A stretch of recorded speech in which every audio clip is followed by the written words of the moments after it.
Hello and welcome again to Catholic Concern for Animals YouTube channel, and we have our first returning interviewee, which goes to show we can't be that bad because people do come back, in Jonnah Popek, who joined us before from Florida to talk about her vegan Catholic beliefs.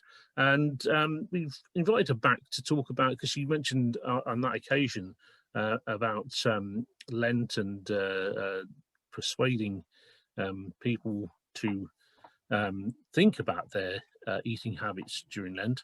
And we've asked her back to talk specifically about how she got on with that and how successful that was during the Lenten period. So welcome back, Jonnah. It's really good to see you. Thanks so much, Gerald. Yeah, I honestly had no idea how the Lenten experience would go, having a vegan Lent group at my parish, and I am newer here on staff. And so it was kind of a shot in the dark, wasn't sure really what the interest level would be.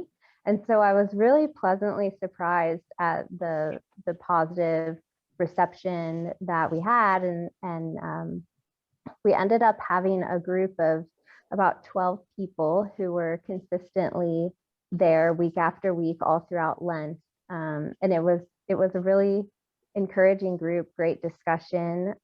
We were talking through the book Change the Food, Change the World, which is by Jennifer Adams and Paula Sandin. I had to make a note of that. And so I highly recommend that book because it is written from a Catholic perspective and talks about all of the different facets of the impacts of what we're eating. And so it was really encouraging. We had we structured it with a meal sign-up sheet. So each week, a different person in the group was making food for everyone. Actually, we had a couple people in the group because that was like a lot of people to make food for. So we had a couple people each week making food for everyone. And so that was a fun way to share a meal while also giving them the opportunity to build their experience of making plant-based meals. And I think that was really empowering for them, and they enjoyed that. I hope they're all good cooks. It was really good. It was some of the best food. I'm wondering, like, if I cooked as well as some of those people, maybe my husband would be vegan. But yeah, that's always the problem with these kind of things, isn't it? How many was that kind of group? Were they all already committed to a plant-based diet, or were there also people coming along who were not vegans before, but were coming on to experience that? Yeah, good question. It was totally across the board spectrum of a group. So there were 2 people in the group besides me who were already in a vegan lifestyle. And then there were 2 people who were vegetarian already, and then a couple pescatarians, and then everyone else in the group was just kind of like eat everything, omnivore, standard American diet, or so it was a big spectrum. So that, I think, enriched our discussions because there was a lot of different points of view to consider. But it was nice that I wasn't the only vegan in the room. So it's not like I was just preaching at people or something. It was really a good discussion. And at the end of the group, we had 3 new vegans and 2 new vegetarians, and several people who, are more committed to seeking out healthy and compassionate choices. So it was really encouraging. I view it as a successful time. Progress is always good. Yeah, that sounds like a really positive outcome. And I think, the choice to kind of get people to cook for each other, I think what you're saying is right. It's a lot of people who come to veganism, one of the big problems is actually thinking about what you cook, because you're used to having meat in a meal. All of a sudden, no meat. What do you do?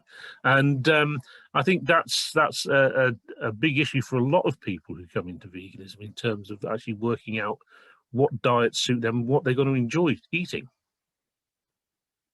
Yeah, for sure. Yeah. Yeah, and having, because it's, even though there's a lot more resources nowadays than there used to be with like websites and cookbooks and stuff, but actually like having the experience of making those things, I think is really encouraging. Mhm. So what did you base it around the book that you mentioned? What specifically is it about that book, that you thought would makes a good center for these kind of discussions? Yeah, I think it's a really great foundation because it's actually set up for a group study, because at the end of each chapter there's discussion questions. So I didn't even have to come up with my own discussion questions. It was like they're already there at the end of Yeah. each chapter. So we just did a couple chapters per week, and they're short chapters, um, and we also had a scripture passage that went along with each week.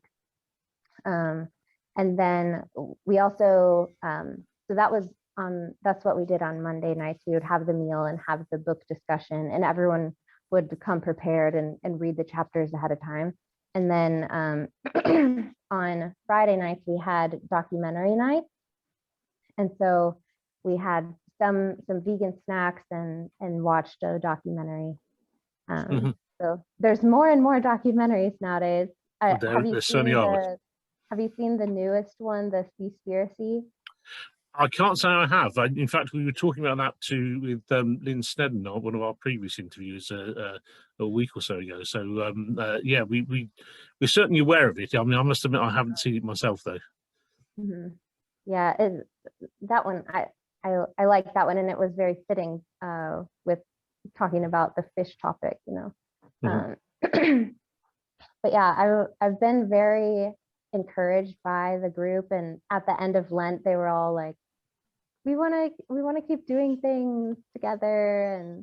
And so then we actually had here in Pensacola, Florida, we had a veg fest, which unfortunately it ended up being a rainy day, but it still went on, and several of us were there. So it was cool to meet up again and see people there. And this weekend we're actually planning to go to a chicken sanctuary not too far away, and hear the stories of the chickens that have been rescued and do some volunteering out there. And we have, yeah, it's exciting to see like what is God going to do with this group. And there's been some interest as well with like potentially serving meals to those in need, like plant-based meals. So It's great to hear that the group, I mean, obviously enjoyed doing this because they want to carry on doing this. Did it kind of promote conversation more widely in the church as well? yeah, absolutely. I had a number of conversations with people about it, and because it was in the bulletins, and so a lot of people were talking about it.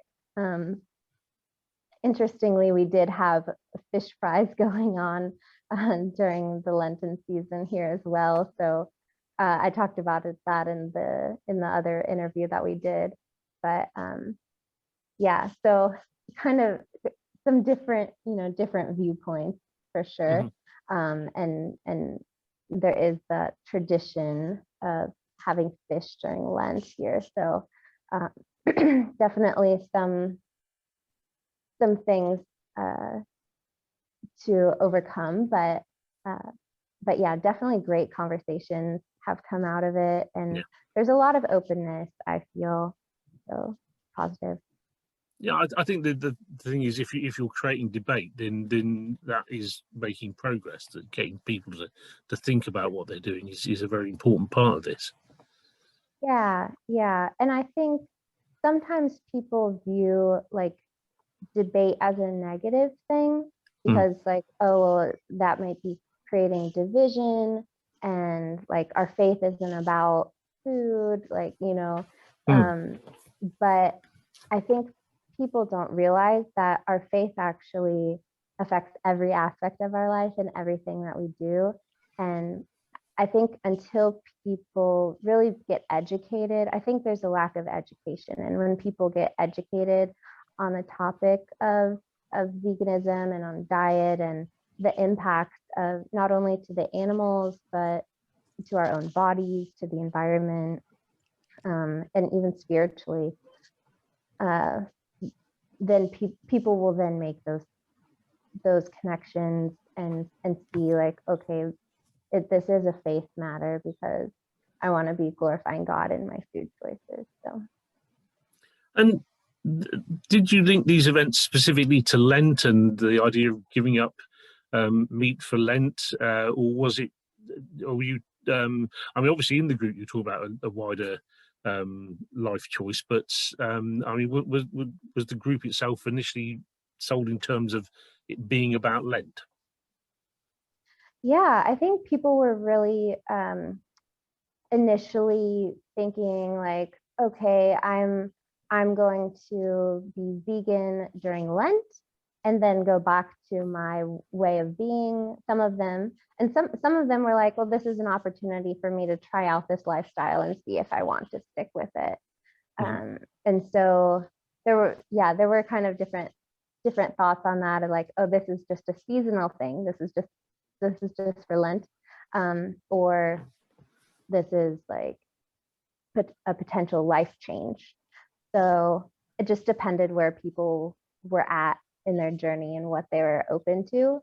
But I think after all the discussions and after reading the book together and the documentaries and experiencing the vegan lifestyle, I'm like, okay, it's not really that hard. And I feel way better and stuff like that. People were more open to Mhm. to taking on that lifestyle as like beyond Lent. Have you actually used Laudato Si in the kind of, well, in these meetings and in the other conversations you've had? Yeah, we definitely did bring up Laudato Si a bit. I would love to do a group that's like solely focused on Laudato Si and Yeah. talk through that. It was funny because in one of the documentaries that we watched, I don't know if you've seen this one, but it's called A Prayer for Compassion, and it actually like talks about how in that encyclical Laudato Si, how Pope Francis is talking about how like the animals are our brothers and sisters and we need to care for them, and but then like the week after that was published or something, he went to New York and was eating a lobster. And so there's kind of like mixed messages coming from some of our Catholic leadership, unfortunately. Um, but at least that encyclical is out there, and I think it is a really good conversation starter and really good for people to think more deeply on the topic. Indeed. Chris, I know you were very keen to get Jonnah back on, and very impressed with the idea of what she was going to do over Lent when she was on last time. Is there anything you would like to ask Jonnah of success with these meetings?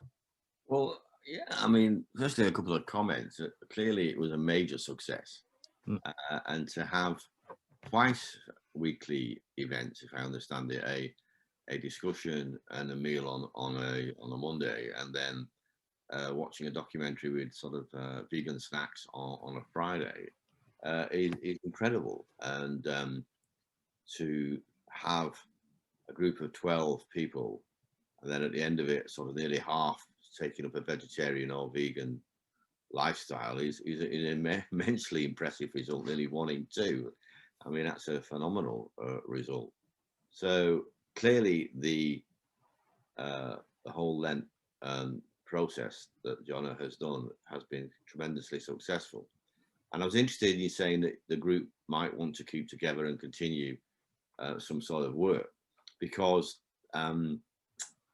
we have just launched at Catholic Concern for Animals a big new educational debate around the issue of dominion.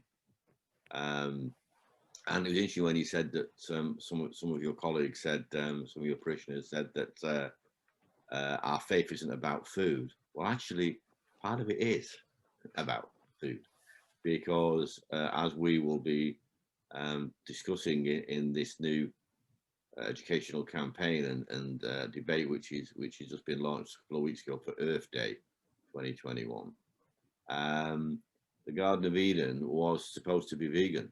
That was the whole idea, and it was only when we as humans sinned that we were banished from the Garden of Eden, and that that vegan lifestyle, which originally was intended for us by God, changed.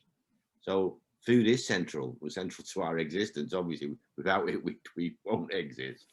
It's central to our faith as well, and that's an interesting sort of thing for people. And people don't often associate their faith with their food, but it is actually quite a central thing, because we're asked to try and live our faith, and eating is such a central part of what we do. So firstly, it was obviously a massive success, and secondly, there is this ongoing big campaign now, which hopefully your group may be interested in taking part in. And we can supply more information about that if needed. But one of the things I would ask, quite the questions I would ask, is regarding this interesting sort of parallel Lent activity of your group, and then the people who were dealing with the fish fasting episode, where they were selling fish and using fish as a fasting food, and how they intertwined. And because I think at one point you said you might have had some discussions with some of these other members of your parish. I'd be very interested to see how they took to what you were doing, because not only, of course, is it, is your group and who are proactively trying to take up this vegan Lent option. There's presumably the majority of the parish who are just carrying on as they normally would, giving up something else to Lent or whatever their personal Lent journey experience is. And then this other group who are actively using fish as a fasting food. So I'd be interested to see how your conversations with those people were. Yeah, there's always interesting dynamics in community, and it's especially in these times that we're living in, where people are kind of starved for community in some sense. People were really craving like getting together, and one of the people in our group actually said that his main reason for joining the group was to make friends and be in a group, and he really knew nothing much about veganism initially, and now he's like really, he even like told his daughter like, maybe you should consider veganism. And so I think with the fish events that we had here, community was a big aspect of it. People wanted to get together and share a meal and be with their church family. And so I think recognizing that is a core need that people have is community, I think is really important, especially when we're talking about the desire to bring about changes, because change can be hard, especially when it comes to diet, because when we think of food, it's like a lot of times like comfort food, and so it can be a difficult thing to give up. But when you're in community, it's a lot easier. So I think going through changes together in community is a real powerful thing. But it's interesting because I don't know what's in the brains of everyone, all of the parishioners, and I'm sure there were like skeptical or maybe negative thoughts about the group, but there was a lot of positive feedback as well, and a lot of openness.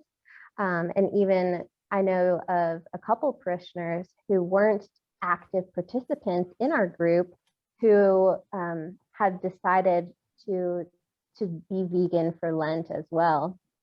And maybe like having the bulletin announcement for a vegan Lent had something to do with them thinking about that. So just like having it ongoing, having it being a part of the church calendar that we have going on here, it got people thinking, and there were some discussions. I had one conversation in particular with one of the members of the group that was leading the fish fry gathering, just to talk about like, okay, where am I coming from with like being opposed to cooking up animals and including fish in that, and just to kind of like seek to understand each other. And at the end of that conversation, he was saying like, I told my wife I might become vegan after talking with you.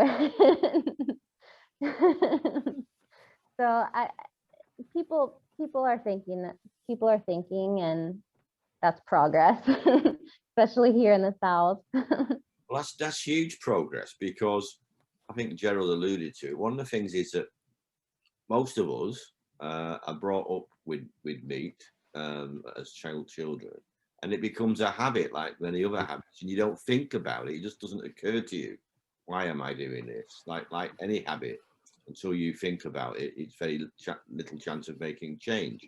So the conversations are the first starting point. And as you rightly said, it's much easier to make changes as a group than as an individual. You sometimes feel alone as an individual. One of the things that again interested me, and does interest me generally, is the connection between vegans, vegetarians, and fish, because there are a number of people who say they're vegetarian but still eat fish. Now, obviously, from a vegan perspective, everyone's quite clear what that means. But some vegetarians think, "Oh, I can eat fish, yeah, and I'm a vegetarian." And I've come across in my life a number of people like that. So that's an interesting thing again. And this again, it shows this difference that people have in their heads between fish and other animals. So people to think, well, I'm a vegetarian, even though I'm eating fish, is a strange thing. If you boil it down, it's quite a strange idea. But a lot of people genuinely feel it. So I'm a vegetarian, but you're eating fish. Well, that's fine. It's quite an interesting discussion that goes on in people's heads. So I think what you've done is absolutely tremendous. And I said, obviously, hopefully you can keep this little group together, and obviously maybe attract more people from your parish, and just keep the conversation. It's the conversation, because most people, and maybe I'm generalizing, but I don't think so. Most people eat meat as a habit from childhood, actually. It's not something they've ever positively started to do. It's something they've always done from childhood in most cases. So that's extremely hard to get off that road and start your new journey. And that is very interesting. That once the conversations you've taken place with your colleagues, and you've sort of got this incredible 50% turnaround in a matter of weeks. That's incredible. Yeah, I can't take credit for that. People, I think the Spirit was moving in people's hearts, and they were receptive and they were responsive to that. So just praise God for that. And I hope that it's an encouragement to other people who might be thinking about starting a group like that too. Well, I think you've got a template here that we might be able to move into other parishes, not only in the United States, more wildly afield. I mean, and if every parish in the world did what you've done, the difference would be phenomenal. Absolutely incredible. Mm-hmm. Yeah, I was watching an interview yesterday with Erin Brockovich, who has been vocal about getting clean water to communities and stuff, and about how she just saw a need and saw that like stuff wasn't being done about it, and she was like, well, I'm going to speak about it if no one's going to speak about it, and then changes were made. And so I think that is kind of what we're called to do. If we feel convicted about something and we feel passionate about something, and we don't see the changes that we want to see like taking place, we need to be the ones to step up and try to bring about the positive change. And so, and that doesn't mean that we like tell everyone like you have to go vegan right now, you know, and like tell people what to do, but to try to share like, this is what's been positive for me about making this change, and I'd like to share it with others because it, you know, I think is a positive thing for our journey here. So yeah, we're only responsible to shine our little light, you know, and then leave the rest to God as to what comes of it. Given that, I mean, you are in a state which is surrounded by water and where fishing is a big part of the local culture, did that present you with any difficulties in actually trying to pursue this message during Lent? It didn't really present me with difficulties, I don't think, but there is definitely a thought among people here of like, well, this is some people's livelihood, and they're, you know, it's not wrong to do this, and it's part of our culture. And like, I know someone who like her dad worked for years on a shrimping boat, and so it's just kind of like she has such positive associations in her mind with shrimp and her dad. And so yeah, I think there is somewhat of a hurdle with that, but it's not insurmountable. Especially, you know, the facts speak for themselves. It's just a matter of if people are open to it. But I think it's becoming more and more clear. We've talked about approaching veganism from a Catholic perspective, but there's a kind of flip side to this coin, isn't there? In that there are a lot of vegans out there who are not Catholic, who are not Christian, who are not particularly religious. Mm-hmm. Do you think that message, the kind of things that you're talking about, may be a way of attracting vegans towards the church? Yeah, absolutely. You know, I see this kind of a group as like a bridge building group, because so many people of faith aren't awakened to like the effects of their food choices, and then so many people who are awakened to, and part of the vegan movement in particular, are rather turned off from Christianity and from faith, is what I have perceived. And I think part of that is because the churches tend to be, it can be difficult to bring about change in churches. It takes a long time typically, and a lot of vegans, like, you know, we're so passionate and want to like bring about this change right now, and churches tend to need some more time, and so that can be frustrating. And I think a lot of vegans also have the perspective of like, well, if a church isn't teaching to be vegan, then why, like, how would that be a something that I want to be a part of? Which is unfortunate, because the church is on a journey, you know, of, just as we are all on a journey of being sanctified, growing in the Holy Spirit and growing in Christ likeness. The church is on a journey, and there's still continued revelations, and that's why we need everyone. Like, we're meant to be one body, and everyone has something to bring to the table.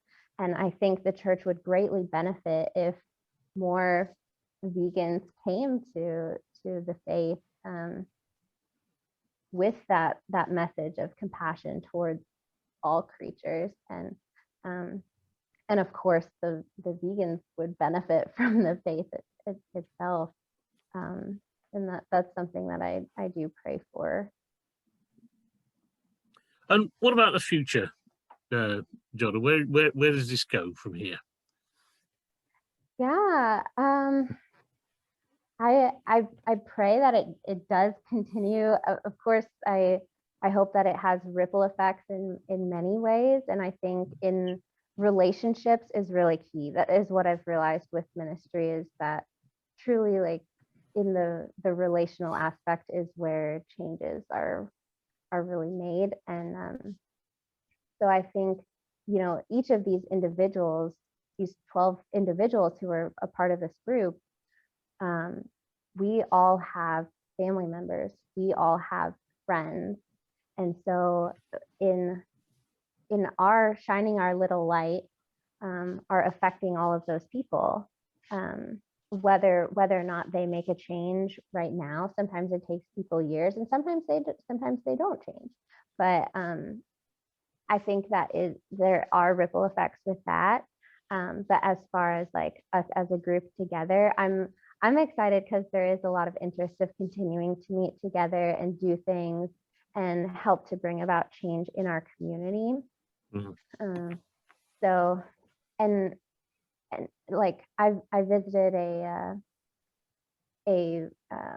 like homeless outreach recently here in our community, and unfortunately, a lot of the food that these people are given is like canned meat and like highly processed things.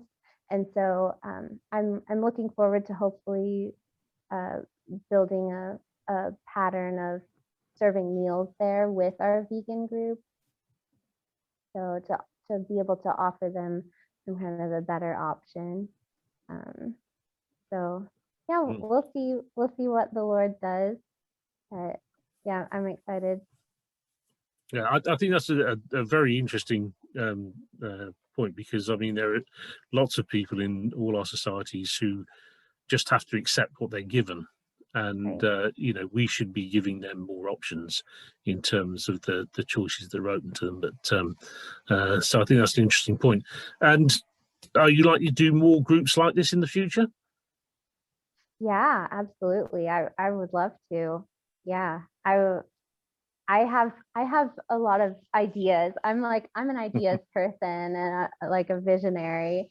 And so I would love to write like Bible study material on this topic and do a lot more groups. I'd like to have a Laudato Si group, like you mentioned that encyclical. And yeah, and hopefully I think Lent is really an ideal time that people are open to trying out veganism. It's part of tradition in church history that Lent and Advent are times of fasting, and so I think it is an ideal time to try to be like, okay, whoever wants to go vegan for Lent, like let's go, let's do it together, and let's talk about it and journey together for these few weeks. And people I think are more open during that season. So I'll probably continue to do things like that during Lent for sure. Well, it's been fantastic to talk to you again, Jonnah, and really great to hear about how your group went and the success that you had with it. Is there anything you want to mention, Chris, before we close this, or anything, Jonnah, that you want to add? Well, just a couple of things. Just clearly, I think you're absolutely right. Lent and Advent are particularly important times to have this message, and because they are this traditional period of fasting, so people are more receptive perhaps at those times than they are in the other parts of the year. So I think the vegan and the Lent work you've done has shown that actually, and that people are more receptive to come together and talk and eat together. So that's excellent. And I just repeat about this new educational campaign, which is not time limited, because this is, as you say, it's a journey, and these debates never stop. I mean, the reason why we've launched it this year on Earth Day is partly for the theme of Earth Day, but also it's 20 years since Matthew Scully's book Dominion itself, so we need to look at these issues again. Well, 20 years is not a long time in the history of the church, but so it's just, you know, these things are never going to go away. And just to say that, you know, I think what has been done is wonderful, and probably is a template for many other parishes to consider following. We need someone with your energy and to lead the group, and that's often what's missing in, you know, someone with the energy and the commitment and to actually lead and take the initiative. So fantastic what you've done. You know, obviously, I hope you continue with your group and do all the stuff, including a Dato C group or a debate about Dominion and what we'll be doing over the coming months and years. And just as a possibility, I don't know how likely this is, I'm due back in the States at some stage. Not been able to travel for well over a year, but I am due in the United States as and when I'm allowed in and allowed out of airports, which will not be yet for a little while, and probably down. I suspect the trip will be in Washington, but maybe I can get down to Florida and maybe talk to your group and maybe have a talk to members of your parish. That'd be wonderful. But we'll have to see about that. But hopefully at some stage I will be in the US, and maybe we could fit in a little trip down to Florida and see members of your group in your parish, which would be really nice. Yeah, I really hope that works out. It would be so great to see you here and have you speak to our group and to our church. It would be really encouraging. I hope that works out. I also had a thought that I wanted to share with you guys from the gospel reading from this past Sunday. Part of it said, "By this is my Father glorified, that you bear much fruit and become my disciples." And he was saying that to the disciples, and so that they would become his disciples. And so I think that really points to that this is a journey. We haven't made it. And, you know, even though sometimes I think we, particularly as vegans, we think like, oh, I have it. I found like the missing link. I have the understanding and like, but just to remember that it's a journey and to be mindful that, you know, everyone is on their journey with it too. So. Absolutely. Thanks very much for that, Jonnah. That's a nice place to finish. And thank you very much for talking to us again. And congratulations on the success of your group. And we hope we may have you back in the future to talk about these issues again. And you've been a great interviewee on 2 occasions now, and thank you very much for that. Thank you so much, Gerald and Chris. It's really an honor. So thank you for everything that you do. Well, that's it for this particular episode of the Catholic Concern for Animals YouTube blog. And thank you for watching, and we hope to see you again in the near future. Thank you.